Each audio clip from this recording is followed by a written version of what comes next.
ঠিক আছে।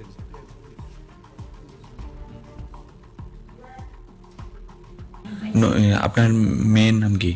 আমার মেয়ের নাম মেরি জমাতি।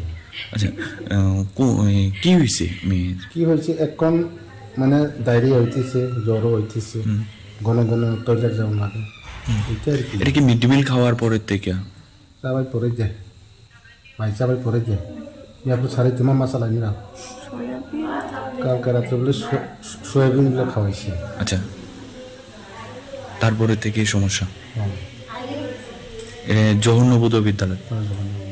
শনিবার দিন মর্নিং ডিউটিতে দেখলাম যে ৬-৭ জন বাচ্চারা নিয়ে এসে, এর মধ্যে ২-৩ জন বমি পায়খানা, আর ১-২ জন বমি, আর ১-২ জন জাস্ট জ্বর ভাব, এই ভাব।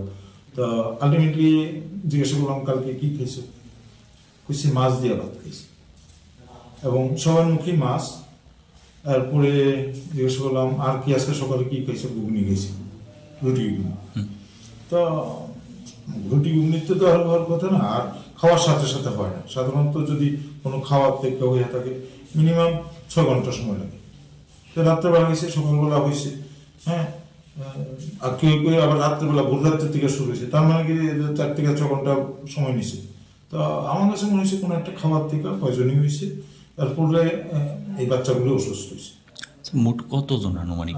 প্রথম দিনের হিসেবে আমি শনিবার সকালে প্রথম দেখলাম ৬ জন, তারপরে ৭-৮ জন দেখছি। সবারই প্রায় এর মধ্যে 50% বমি পায়খানা, আর লেথার্জিক ভাব, ডিহাইড্রেশন হয়ে গেছে, আর বাকি কয়েকজনের শুধু বমি, আর বাকিরা জ্বর আর পেট গোলায় অথবা পেট ব্যথা। মশলার দায়িত্বে হাম্বাই গ্রুপ, গুণমানে সেরা, রান্নার ভরসা। হাম্বাই গুরু মশলা সম্পূর্ণ প্রাকৃতিক, অপার গুণ ও উপকারিতায় পরিপূর্ণ। হাম্বাই গুরু মশলা। যদি কেমিক্যাল ফ্রি, কালার ফ্রি, প্রকৃত স্বাদের মশলা খেতে চান, তবে আপনার রান্নাঘরে চাই হাম্বাই গুরু মশলা। রান্নায় শুধুমাত্র তোমাকেই চাই হাম্বাই গুরু মশলা।